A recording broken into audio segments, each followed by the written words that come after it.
हिंदी व्याकरण सीखने के लिए सबसे पहले हमें जानना होता है कि हिंदी है क्या, हिंदी भाषा क्या है, इस भाषा में हम सारी चीजों को कैसे कवर करते हैं। जैसे मान लो शब्द है, वाक्य है, अक्षर है, काव्य है, महाकाव्य है, ग्रंथ है, वर्ण है, ये सब चीजें कैसे बनती हैं, कैसे हिंदी भाषा का विकास होता है। तो हम सबसे पहले हिंदी भाषा को सीखने के लिए, हिंदी व्याकरण को सीखने के लिए सबसे पहले हम एक टॉपिक को देखेंगे जिसका नाम होता है वर्णमाला। क्या नाम होता है इसका? वर्णमाला। तो हम यहाँ पर आज जो कुछ भी बातें करेंगे और जो हमारा पहला टॉपिक होगा अध्याय नंबर 1, वो होगा हमारा वर्णमाला।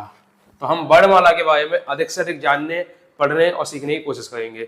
वर्णमाला है क्या, पहले आप ये समझिए कि भाई हिंदी भाषा में हम हिंदी भाषा के काव्यों तक, ग्रंथों तक पहुंचते कैसे हैं। सबसे पहला पड़ाव क्या होता है, सबसे पहली सीढ़ी क्या होती है? तो सबसे पहली सीढ़ी होती है, जिसे हम बोलते हैं मुख से निकली हुई ध्वनि। क्या कहते हैं? हमारे मुंह से निकली हुई ध्वनि। जब ध्वनि हमको सही में आ जाती है तो हम फिर ध्वनि से निकल कर आते हैं वर्ण पर, वर्ण या अक्षर, और अक्षर से हम पहुंचते हैं शब्द पर, और शब्द से हम पहुंचते हैं वाक्य पर। ठीक है, वाक्य से हमारी किताबें बनती हैं, अध्याय बनते हैं, गद्यांश पद्यांश बनते हैं, ग्रंथ काव्य महाकाव्य बनते हैं। तो इस तरीके से हम हिंदी के एक बेहतरीन और अच्छे काव्य महाकाव्यों तक पहुंचते हैं। तो सबसे पहले हम शुरू करते हैं वर्णमाला को ध्वनि से। हिंदी भाषा को सबसे पहले हम ध्वनि से शुरू करते हैं। ध्वनि क्या होती है? तो ध्वनि वो होती है जो किसी प्राणी द्वारा उसके मुख से, उसके गले से निकलती है। क्या? ध्वनि वह होती है जो किसी प्राणी के द्वारा उसके मुख से या उसके गले से निकलती है। अब प्राणी के अलावा जो प्राणी नहीं है उनके भी पास से ध्वनि निकलती है। तो सभी चीजों की, सभी वस्तुओं की, सभी संज्ञाओं की अलग अलग ध्वनि होती है, जिन्हें हम लिखकर, बोलकर पहचान पाते हैं। जैसे बोलकर कैसे पहचानेंगे, मतलब जैसे अगर बोलकर पहचानना है तो चूहा कैसी आवाज करता है, कुत्ता कैसी आवाज करता है, बिल्ली कैसी आवाज करती है, तो ये हम सुनते हैं लेकिन फिर उसे बोलते भी तो है कि ये ऐसे आवाज करते हैं, तो हम बोल के पहचान जाते हैं कि ये आवाज किसकी है। चिड़िया की आवाज कैसी होती है, कौवे की आवाज कैसी होती है, गाय भैंस की आवाज कैसी होती है। ध्वनि ही तो है जो इनके गले से, इनके कंठ से निकलती है। अब ये तो हो गए प्राणी। जो प्राणी नहीं है, तो जैसे बस की आवाज, ट्रक की आवाज, कार की आवाज, मोटरसाइकिल की आवाज, साइकिल की आवाज, आपके मोबाइल की आवाज, स्पीकर की आवाज, टीवी की आवाज, ये सब क्या है? ये निर्जीव हैं, प्राणी नहीं है, तब भी आवाज तो निकालते ही हैं, ध्वनि निकालते ही हैं। तो उसी ध्वनि को हम कहते हैं सबसे छोटी इकाई। हिंदी भाषा की सबसे छोटी इकाई, हिंदी भाषा की सबसे छोटी इकाई लिख लेंगे हम यहाँ पर। पहला पॉइंट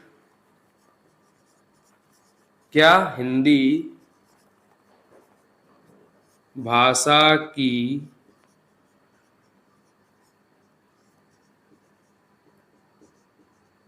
सबसे छोटी इकाई ध्वनि कहलाती है। ठीक है, हिंदी भाषा की सबसे छोटी इकाई ध्वनि कहलाती है। अब जो ध्वनि है ना, वो कैसी इकाई है? तो उसे हम कहेंगे कि ध्वनि हमारी मौखिक इकाई है। कैसी इकाई है? मौखिक। मौखिक अर्थात मुंह से निकलने वाली, मुंह से निकलने वाली इकाई मौखिक इकाई कहलाती है। और ध्वनि हमारी हिंदी भाषा की सबसे छोटी मौखिक इकाई कहलाती है। क्या कहलाती है? सबसे छोटी मौखिक इकाई ध्वनि कहलाती है। अब ध्वनि जो है वो कई तरह से निकल सकती है, कई जानवरों से निकल सकती है। ठीक है, मतलब ये है कि ध्वनि दोनों प्रकार से हो सकती है।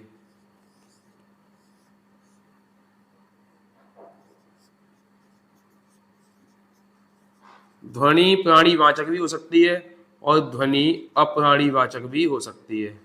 मतलब ध्वनि के निकलने का पता हम कर सकते हैं ध्वनि को सुनकर कि ये ध्वनि किसी प्राणी की है या किसी निर्जीव की है। ठीक है, प्राणीवाचक बोल समझे तो जीवित, जो जीवित है उसकी आवाज या जो अजीवित है उसकी आवाज। तो जीवित अजीवित चीजों की अलग अलग आवाजें होती हैं और उन आवाजों को सुनकर, उन ध्वनियों को सुनकर हम पहचान पाते हैं कि ये ध्वनि किसकी है, किसी जीवित प्राणी की है या अजीवित की है। ठीक है, जब ध्वनि से आगे हम बढ़ते हैं तो ध्वनि से आगे बढ़ने पर हमको देखने को मिलता है वर्ण या अक्षर। वर्ण या अक्षर, तो हम क्या कहेंगे कि जब ध्वनि को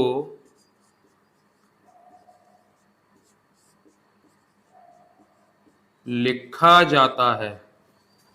जब ध्वनि को लिखा जाता है तो वह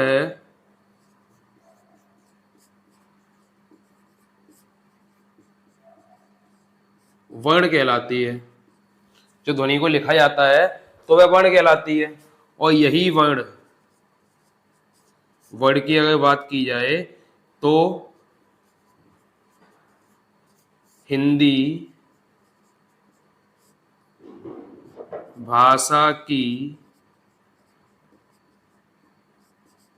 सबसे छोटी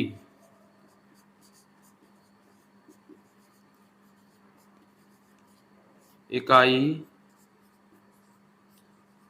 होती है। वर्ण जो होती है वो हिंदी भाषा की सबसे छोटी इकाई होती है। वो भी कैसी इकाई? लिखित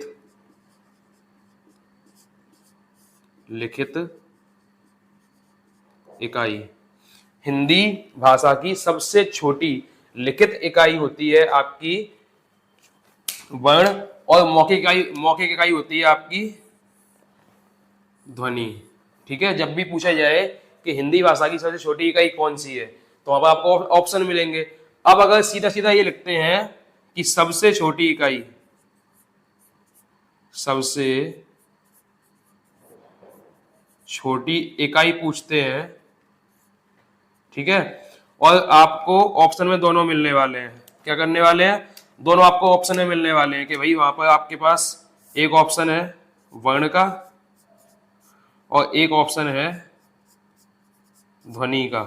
ठीक है, जब दोनों ही ऑप्शन आपके पास होते हैं तो आपको जो ऑप्शन चुनना है वो है आपका वर्ण। ठीक है, जब आपके पास दोनों ऑप्शन है तब वर्ण चुनना है, लेकिन जब दोनों ऑप्शन नहीं है तो वो आपको सीधे सीधे लिख के देंगे क्वेश्चन में कि हिंदी भाषा की सबसे छोटी मौखिक इकाई कौन सी है, तो ध्वनि लिखना है, ध्वनि पर आंसर करना है। जब लिखा देते हैं कि हिंदी भाषा की सबसे छोटी लिखित इकाई कौन सी है तो आपको जवाब देना है वर्ण। ठीक है, तो लिखित इकाई और मौखिक इकाई में इतना अंतर होता है। अब ये सबसे छोटी कैसे होती है? तो अगर आपको ध्वनि अगर बोलनी है तो गले से कितनी सबसे छोटी ध्वनि क्या निकालोगे? गले से सबसे छोटी ध्वनि क्या निकलेगी?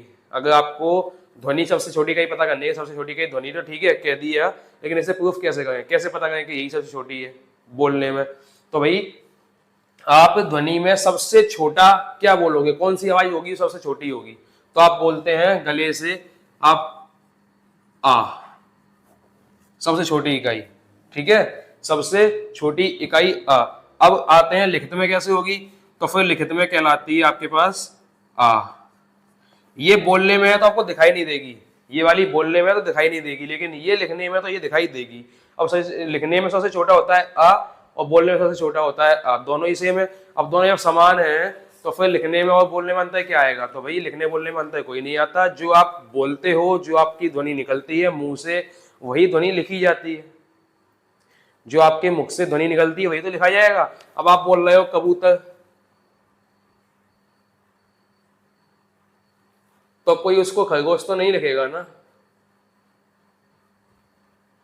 आपने बोला कबूतर, खरगोश तो नहीं लिखा जाएगा ना। कबूतर अगर बोला गया है तो कबूतर ही लिखा जाएगा, ऑब्वियस सी बात है। तो बस ऐसे ही ध्यान रखना है कि जब भी जो ध्वनि हमारे मुख से निकलती है वही ध्वनि लिखी जाती है और उसी लिखित रूप को हम बोलते हैं वर्ण। तो सबसे छोटी इकाई ध्वनि में अगर आ है तो फिर वर्ण भी सबसे छोटा अ ही होगा। ठीक है, सबसे छोटा वर्ण, सबसे छोटी लिखित इकाई अ होगी आपके लिए। इतना समझ में आ गया?